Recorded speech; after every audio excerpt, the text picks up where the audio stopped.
एक ऐसे इंसान की कल्पना कीजिए जिसके हाथों में बाइबल नहीं बल्कि बेगुनाहों के कत्ल का फरमान था, जिसकी सांसों में प्रार्थना नहीं बल्कि नफरत की आग थी।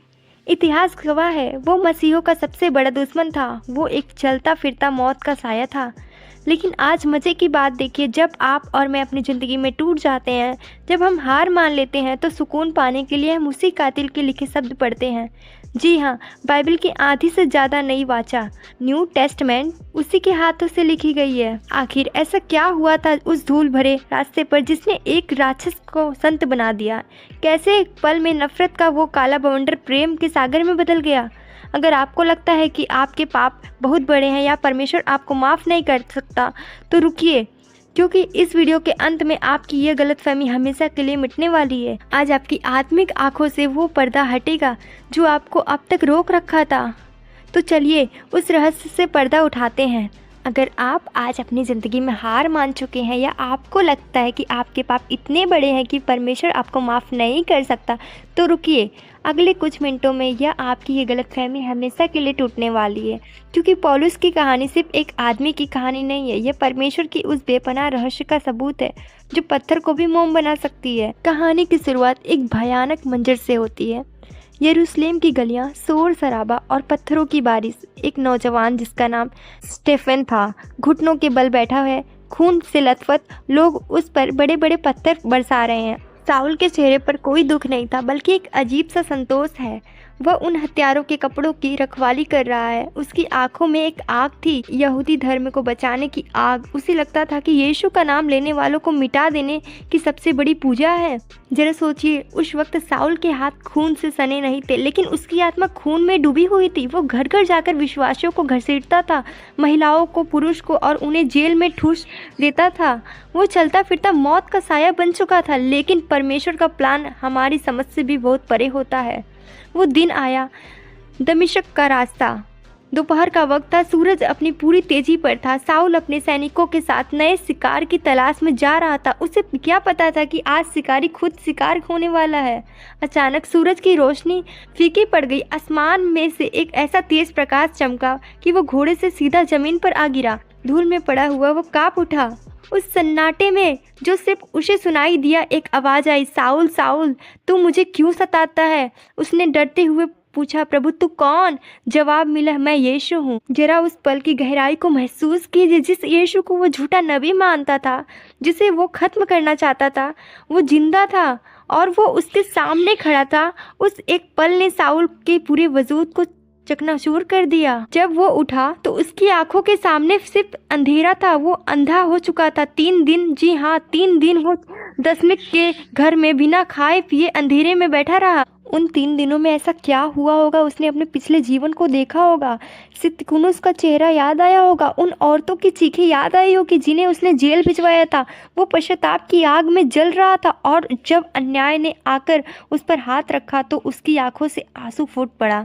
अब वो साउल नहीं रहा था, वो नया हो चुका था। अब वो पौलुस बनने की राह पर था। लेकिन रुकिए, असली कहानी तो अब शुरू होती है। अक्सर लोग सोचते हैं कि चमत्कार के बाद जिंदगी आसान हो जाती है, लेकिन पौलुस के साथ उल्टा हुआ।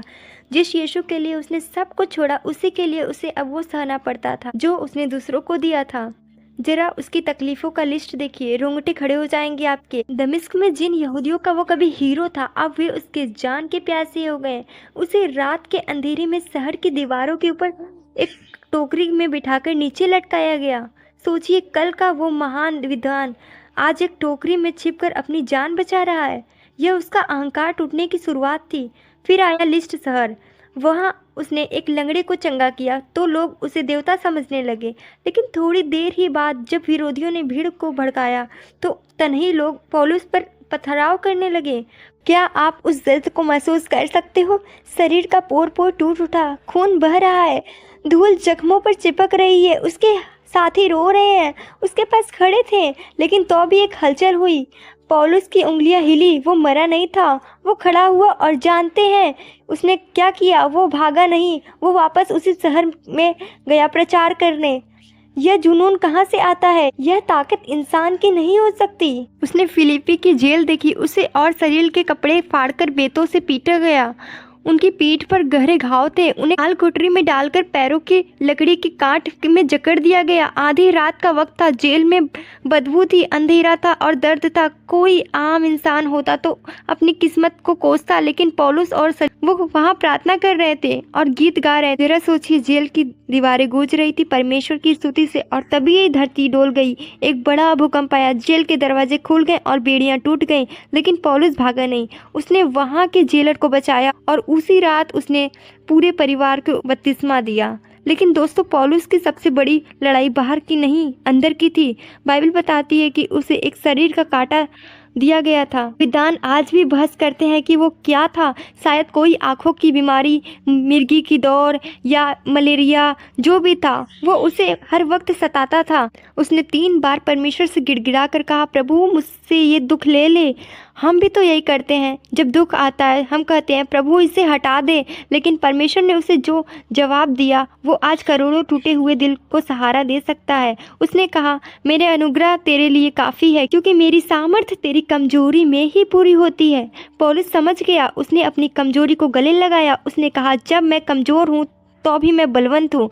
और फिर उसका सफ़र अपने अंतिम पड़ाव पर पहुँचा, रोम। इस बार उसे किसी घर में नज़रबंद नहीं किया गया था। इस बार वो मेम्रेटिन जेल के एक ठंडे सीलन भरे गड्ढे में था। सम्राट नीरो का पागलपन पर सर चढ़कर बोल रहा था। पौलुस जानता था कि अब कोई चमत्कार नहीं होगा, अब सिर्फ मौत आएगी। वो वहाँ अकेला था, ज़्यादातर साथी छोड़कर जा चुके थे। ठंड उसे सता रही थी। उसने अपने साथी तीमुथियुस को खत में लिखा, जब तुम आओ तो मेरा वो लबादा कोट लेते आना जो मैं छोड़ आया हूँ। मुझे ठंड लग रही है। जरा उस दृश्य को देखिए, वो महान प्रेरित जिसने मुर्दों को जिलाया, जिसने राजाओं के सामने गवाही दी, आज वो एक पुरानी चादर के लिए तरस रहा है। लेकिन उसकी आत्मा, वो आज भी शेर की तरह दहाड़ रही है। मौत के कुछ दिन पहले उसने अपने कांपते हाथों से वो शब्द लिखे जो आज भी हमारे दिल में आग लगा देते हैं। मैं अच्छी कुश्ती लड़ चुका, मैंने अपनी दौड़ पूरी कर ली, मैंने विश्वास की रखवाली की, अब मेरे लिए धर्म का वो मुकुट रखा हुआ है। जिस दिन उसे बाहर निकाला गया, रोम की उस सड़क पर चलते हुए उसने अपना सिर नहीं झुकाया। जब जल्लाद ने तलवार उठाई तो पौलुस ने मौत को नहीं देखा, उसने उस मुकुट को देखा। उसने अपने यीशु को देखा जो बाहें फैलाए उसका इंतजार कर रहा था। तलवार गिरी और पौलुस का सफ़र इसी दुनिया से ख़त्म हुआ, लेकिन उसका लिखा हुआ एक एक शब्द आज भी जिंदा है। मेरे दोस्तों, पौलुस की कहानी हमें यह सिखाता है यही कि परमेश्वर को आपकी योग्यता नहीं, आपकी उपलब्धता चाहिए। वो टूटे हुए बर्तनों को ही जोड़कर अपनी महिमा का पात्र बनाता है। आज आप चाहे जिस भी तूफान से गुजर रहे हो, चाहे आपको लगे कि आपके शरीर में कोई कांटा है जो निकल नहीं रहा, या आपको लगे कि आप अकेले हो ही, तो याद रखिए, जिस परमेश्वर ने एक हत्यारे साउल को दुनिया बदलने वाला पौलुस बना दिया, वो आपकी कहानी का अंत भी बहुत खूबसूरत लिखेगा। सिर्फ एक बार दिल से कहिए, प्रभु मैं कमज़ोर हूँ, लेकिन तेरे अनुग्रह मेरे लिए काफ़ी है। क्या आप तैयार हैं उस अनुग्रह को, उस ग्रेस को स्वीकार करने के लिए? क्योंकि परमेश्वर आज भी आपके लिए उसी मोड़ पर खड़ा है, आपका इंतजार कर रहा है।